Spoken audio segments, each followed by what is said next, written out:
Bueno, ¿qué tal? Vamos a continuar con el desarrollo de la práctica 2 y 3 del semestre 23-2, la cual consiste en simular una cadena cinemática de 3 eslabones en el plano XY.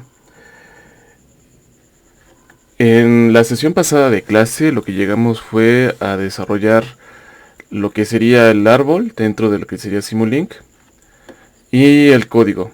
Entonces, yo lo acabo de volver a abrir y algo que les quería comentar o que hay que hacer notar es que nosotros habíamos llegado a esta parte donde le estábamos mandando la información del comportamiento de posición de las juntas que habíamos calculado a través del espacio de trabajo o los cálculos que habíamos hecho en esta parte. En este momento no están realizados, por eso es que nos está mostrando esta advertencia, porque no tiene nada a qué mandarle. Entonces, para ello lo que habría que hacer sería generar otra vez esos datos. Entonces, para ello, simplemente lo que habría que hacer sería de los bloques que ustedes cuentan, tendrían que ejecutar en esta parte lo que sería primero generar la información de la trayectoria. Entonces aquí, bueno, me encuentro en otro folder, por eso es que me lo está pidiendo.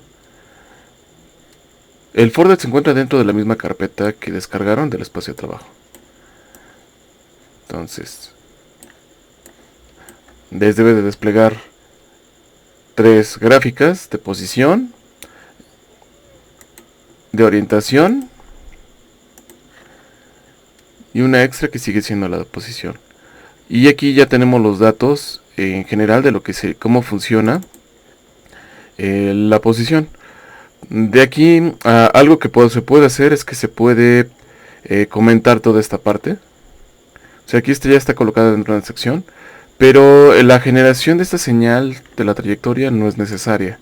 Entonces nosotros ahorita lo podemos generar y para no tener demasiada información en el espacio de trabajo. Entonces voy a limpiar el espacio de trabajo y lo voy a volver a correr. Entonces me debe de dar de nuevo la información y las gráficas, las cuales no es necesario tener abiertas.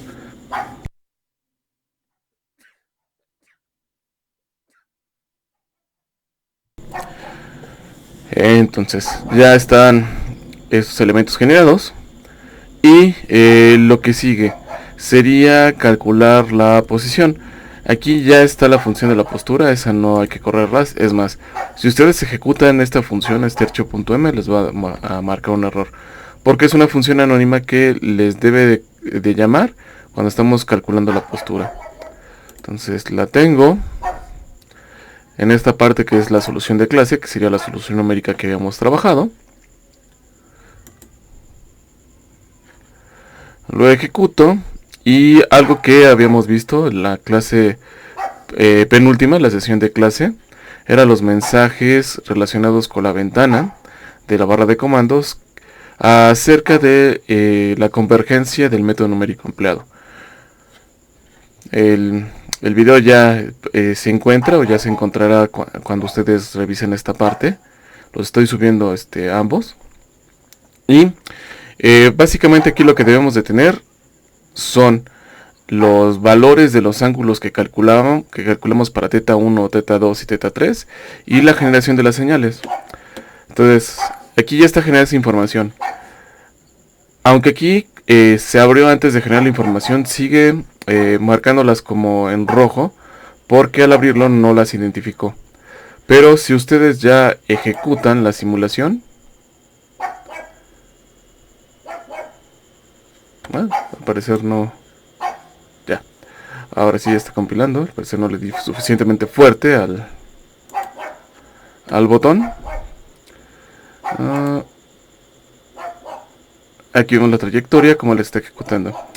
Un detalle que me había comentado su compañero Omel es acerca de la altura. Cuando yo diseñé o puse la altura, no puse una cierta dimensión en Z, si ustedes lo recuerdan, nada más porque no tenía la seguridad de qué altura es. Entonces yo le puse 5, al parecer es demasiado, entonces lo voy a poner aquí 0.5.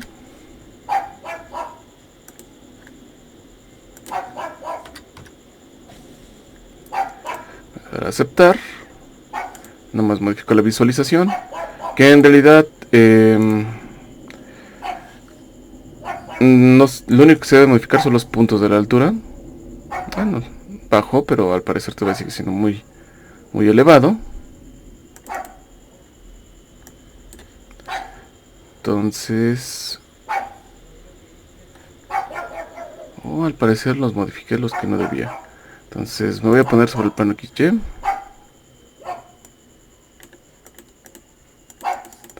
Ahora sigue recorriendo. Pero bueno, es un ajuste menor.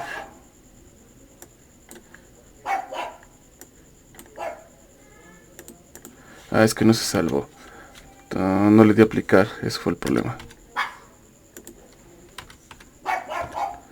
Ahora sí. Modificar. Aplicar.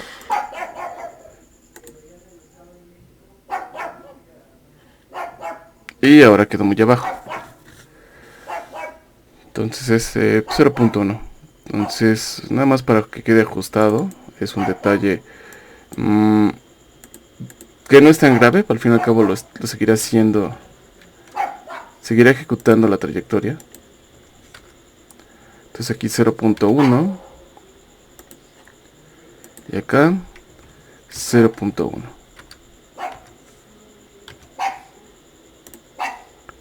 Aplicar. Bueno, primero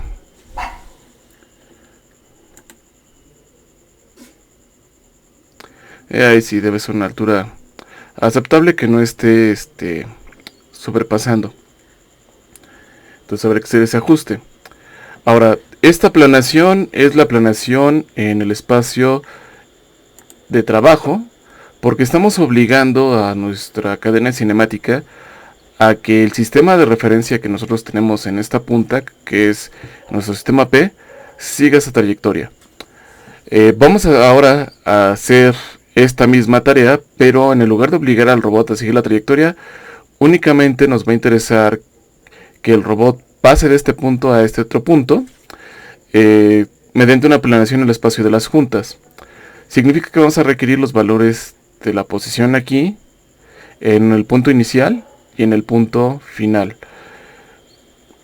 Eso lo que nos debe dar es un comportamiento diferente al que nosotros tenemos aquí reportado en nuestras gráficas en los dashboard. Entonces, el ruido que tenemos también aquí en la parte de aceleración, quedamos que se debe a la interpolación que está haciendo este bloque, porque estamos filtrando la señal de la velocidad. Entonces, para hacer esa planeación, lo más conveniente sería hacerlo dentro del espacio de las juntas. Nada más que antes de hacerlo voy a modificar un poco aquí, también para que no haya cierta diferencia. Me voy a ir a la parte de Model Settings, y en el lugar de ponerle como un tiempo variable, lo voy a poner como un tiempo fijo. Y también se autoajusta, pero nosotros podemos establecer un tiempo. Vamos a ponerle de 0.0 milisegundos. No debe de afectar en los resultados. Lo único que está haciendo es que en el lugar de calcular de manera arbitraria los intervalos de tiempo para hacer la solución, los intervalos de tiempo para calcular los arreglos son fijos. Entonces es algo que no teníamos garantizado con el esquema anterior antes de manejarlo. Ahora sí podemos decir que cada uno de estos pequeños escalones tienen el mismo intervalo de tiempo.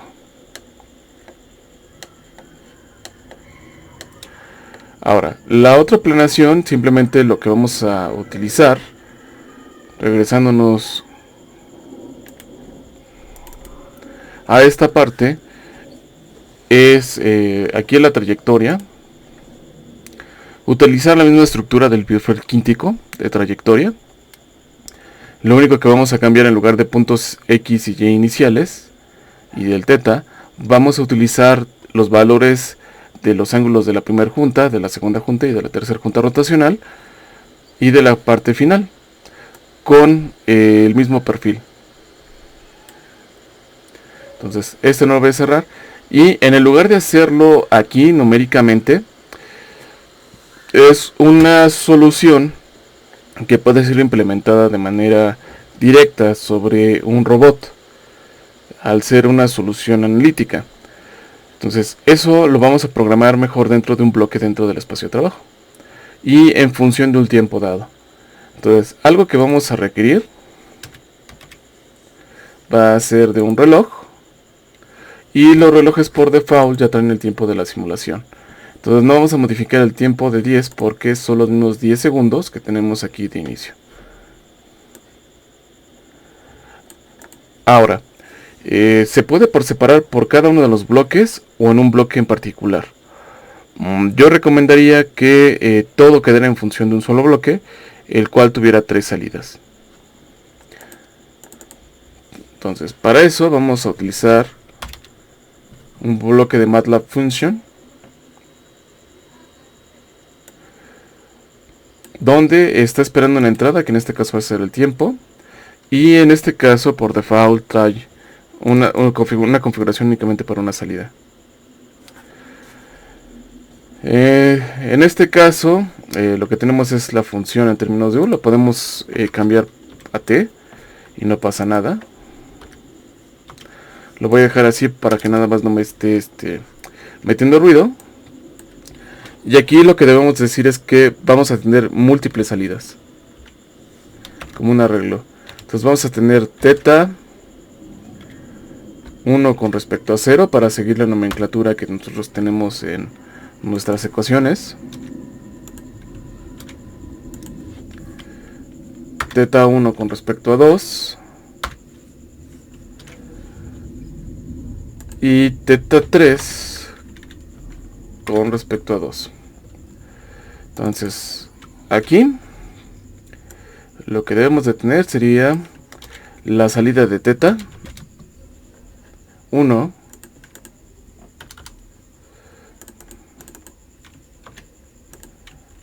teta 2,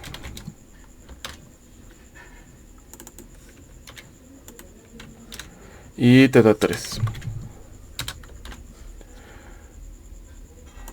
Un tiempo total que nos defina en cuánto tiempo se va a realizar la tarea.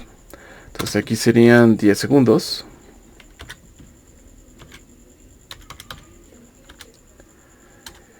Y para generar el comportamiento vamos a definir una teta 1 inicial, una teta 1 final, y aquí punto y coma nos va a pasar. Entonces tendremos que definir las condiciones iniciales y finales. Entonces más adelante yo esperaría que durante el transcurso del semestre cuando menos hacer una práctica nada más presencial con el robot Scorebot, para entender cómo en ese tipo de robot sería el cálculo de estos ángulos y cómo se programaría una tarea ya en un robot industrial con las mismas características que tiene el Scorebot. Entonces ya tenemos estos valores. Ahora, yo aquí tengo abierta la ventana. Simplemente lo que voy a hacer para no tardarme mucho es voy a copiar la parte donde tengo el perfil de trayectoria para no tener que modificar los valores. Entonces es hasta aquí.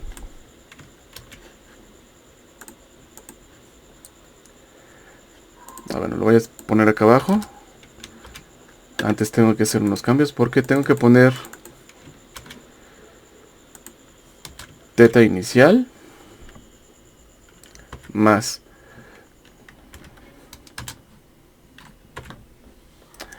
y el perfil. Entonces donde tengo tiempo final o tengo tiempo total, debemos colocar la T mayúscula.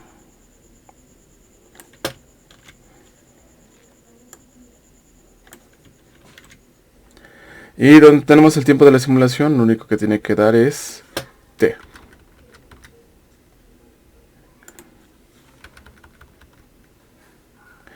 Bueno, algo que a lo mejor están viendo es que aquí tengo el tiempo de simulación, punto. Es porque este tiempo se generó a partir de un arreglo. Aquí. Entonces, este es un arreglo de 101 elementos. Si yo lo colocara sin el punto en el cálculo, lo que haría es que intentaría calcularlo para todo el arreglo. Pero al agregarle el punto, lo que va a hacer es que lo va a hacer por cada elemento consecutivamente dentro del arreglo.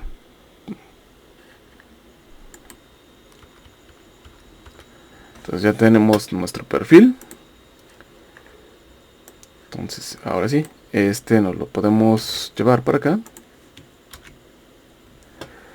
Y lo que tenemos que hacer es multiplicarlo por la diferencia de nuestras entradas.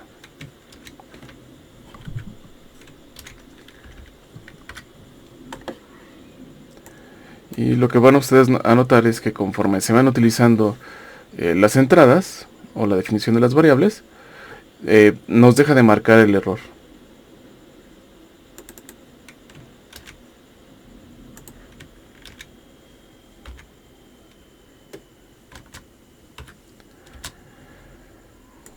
Entonces igual el perfil.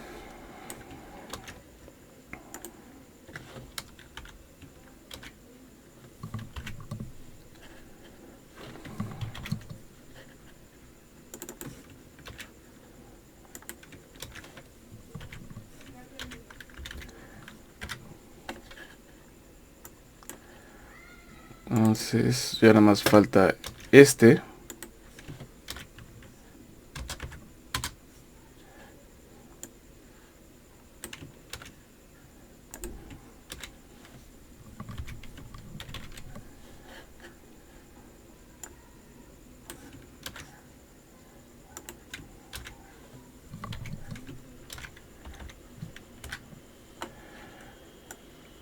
Y ahora, sigue marcando error porque ahora tenemos que introducir los valores de los ángulos, el valor inicial y el valor final. Esto los vamos a obtener dentro de los cálculos del espacio de trabajo. Es decir, tengo un valor de θ1 calculado. Eso lo hizo numéricamente. Entonces, el valor inicial de θ1 corresponde a este valor. Entonces, tal cual podemos venir y copiarlo. Y no necesitamos tantas decimales, pero podríamos dejárselas. ¿Por qué no lo vamos a necesitar? Bueno, a lo que tendríamos que pensar es esencialmente la resolución de nuestro actuador. Entonces, básicamente, mandarle tanta información no vale la pena porque el actuador va a tener un límite o va a funcionar conforme a sus propias restricciones. Entonces, un actuador no va a tener una resolución tan grande. Es decir, no va a ser tan preciso. Entonces, ahorita no pasaría nada porque es numérico. Pero si ya quisiéramos implementar esos valores dentro de la solución, tendríamos que, a lo mejor al pasarlo, filtrar estos valores. Ahora aquí mismo, dentro del arreglo, me traigo estos elementos. Ahora voy por θ2 calculado.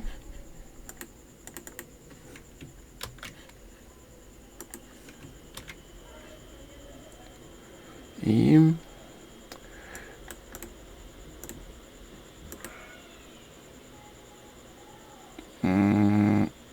copió el anterior. Sabía que no lo había copiado.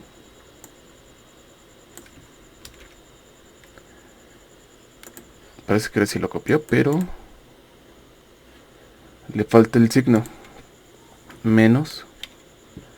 Es más, me voy a quedar nada más con las 4 primeras cifras.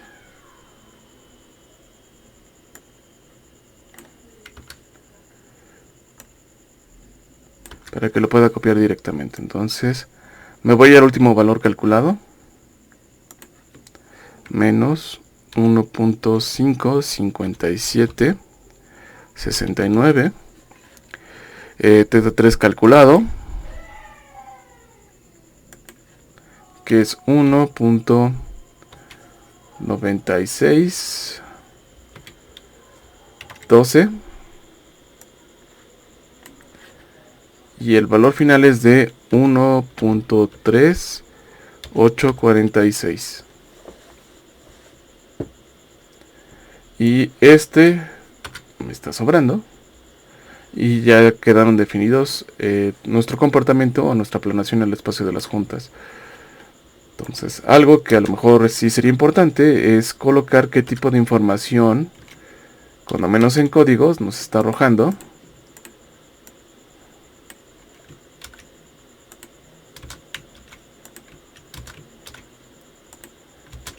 O estamos utilizando. Entonces es importante porque al final alguien más puede utilizar este código o nosotros mismos. Y vamos a necesitar saber que si estamos utilizando alguna información en específico. Entonces este bloque ya quedó programado. Subo el nivel. Y lo que encuentro es que ya tengo mi bloque con las 3 salidas.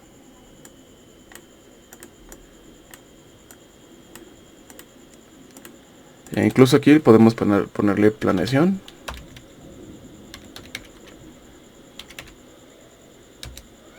En Q. Y ahora, cada una de estas señales habría que mandarlas para acá. Entonces, sería algo muy tedioso tomarlo y estar desconectando. Entonces, algo que vamos a usar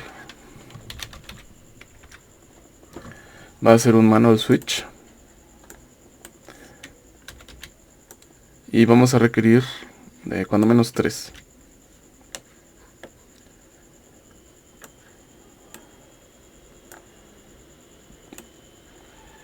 Y voy a acomodar de esta manera las entradas. Entonces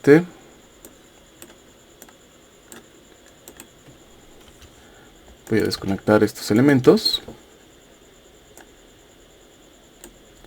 Entonces va a regir la información para teta 1, esta es la información para teta 2 y para la información teta 3.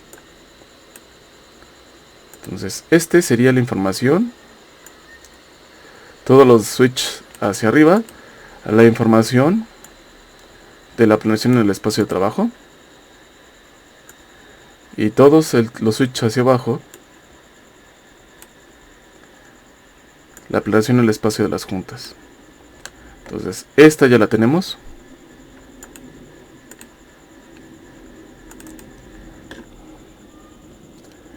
Y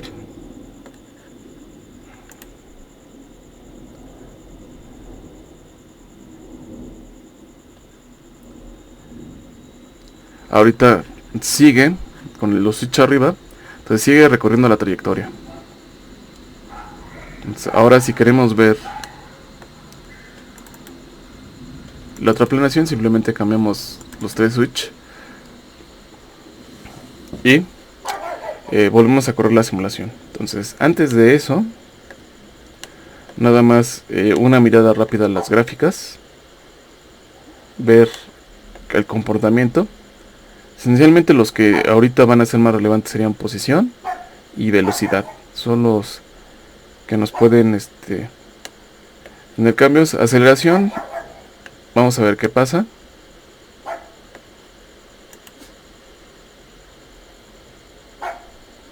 Parte del punto, no sigue la trayectoria, pero llega a la misma posición. Ahora vamos a ver el comportamiento de las gráficas. Y ahora lo que vemos es que el comportamiento de lo que sería el comportamiento de las juntas en posición, si los valores de los ángulos cambian, el valor de las velocidades cambia bastante. De hecho, Antes lo que teníamos eran curvas que traspasaban el valor de 0. Y aquí, como ya no tenemos ninguna interpolación, sino que lo está haciendo de manera directa dentro del propio espacio, vemos que nuestra gráfica de aceleración no presenta ruido.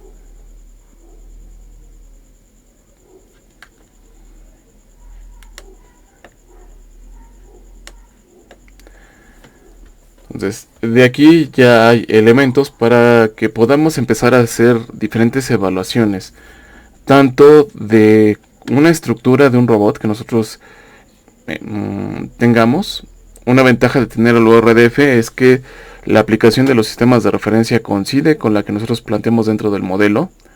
Entonces es una gran ventaja. Presencialmente el de esta cadena cinemática, que fue pensado para eso, y que el plugin que se utilizó para hacerlo nos permitió hacer esa consideración. Entonces de aquí podemos hacer una evaluación en velocidad, en par, y entonces son básicamente los tres elementos que nosotros verificamos cuando seleccionamos un actuador: el rango de movimiento que éste puede tener, la velocidad o el rango de velocidades que éste maneja, y el par que tendríamos que proporcionar o tendría que proporcionar nuestro actuador. Entonces son tres elementos importantes que nosotros tenemos que hacer. Entonces una prueba más, que a lo mejor no está hecho, sería irnos a la configuración.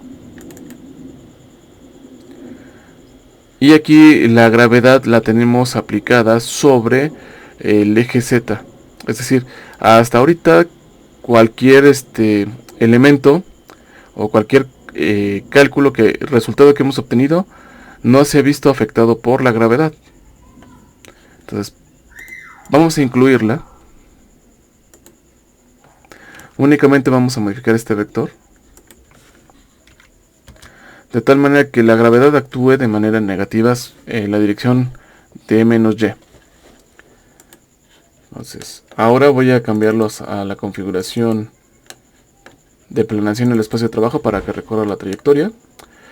Y vamos a observar ahora qué pasa con estas gráficas.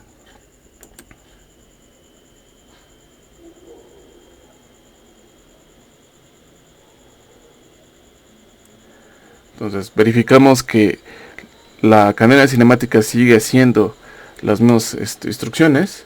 No hay cambio en la posición ni en la velocidad en este sentido, utilizando esta configuración.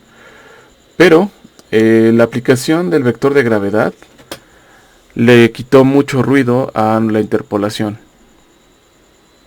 que hace para el cálculo del par. Este par tiene ruido porque requiere del cálculo de la aceleración. Entonces es el detalle: la gravedad le quitó ruido, y básicamente lo que nos está diciendo es que esta junta casi no se esfuerza. No es que el par sea cero, sino que simplemente no está consumiendo mucho par.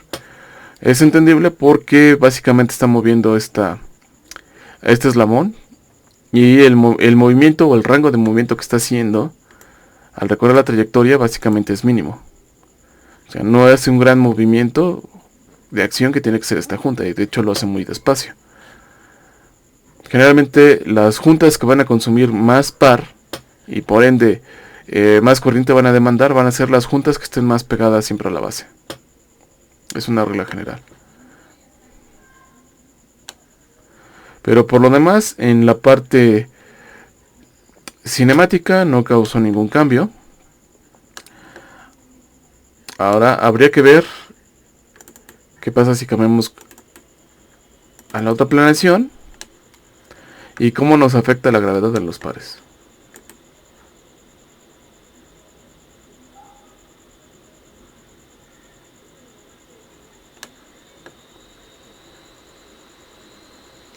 Entonces aquí, si se compara con el ejemplo anterior donde no habíamos modificado la gravedad, los pares cuando menos deberían ser menores. Algo que se mantiene es que este eslabón o el actuador de este eslabón, del último, sigue siendo su par muy pequeño. Al cambio, o la inercia que tiene que mover prácticamente es nula. Y sigue siendo el par de la base el mayor, el que mayor requiere. Entonces, esta planeación o este trabajo es nada más está hecho para 2 puntos. ¿Se podría hacer una planeación más extensa? Sí. Pero nada más estaría prepararles ese material para... en este caso nosotros lo estamos calculando mediante bloques y ecuaciones que tenemos calculado. Pero el propio Simulink o el propio Simescape tiene sus módulos de cinemática inversa que se pueden utilizar en robots. Entonces aquí sí podríamos utilizar esos módulos, dado que este archivo o esta simulación la estamos generando mediante un archivo URDF. Entonces esa es la única condición que nos pide ese módulo para poderlo utilizar, o que sea generado también mediante bloques o un conjunto de bloques de Simescape.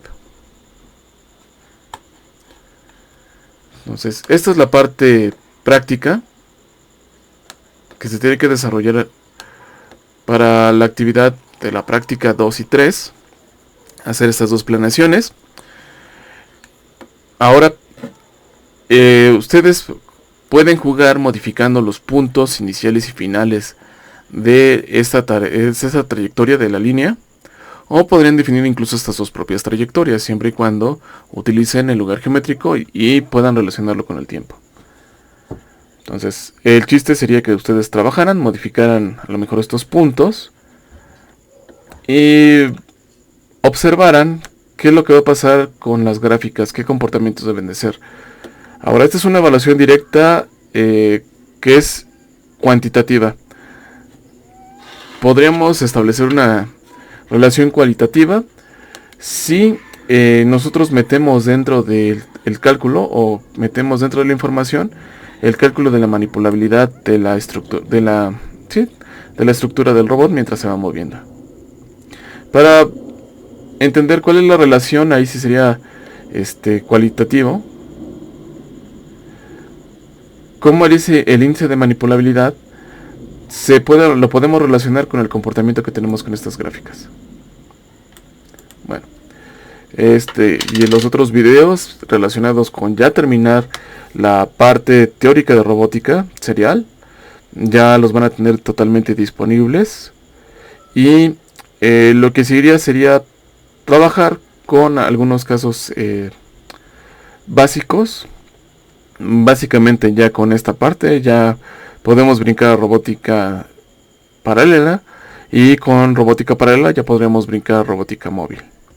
Entonces prácticamente el curso o la parte teórica del curso, lo más complicado, ya lo estamos terminando de ver con esta simulación. Entonces por el momento terminamos con esta parte. Y también estos archivos ustedes los pueden utilizar para no solo generar la práctica, sino para su segundo examen parcial. Entonces, ya no teniendo más que decir y concluido ya esta parte, termino el video y cualquier duda espero que me las puedan comentar en clase.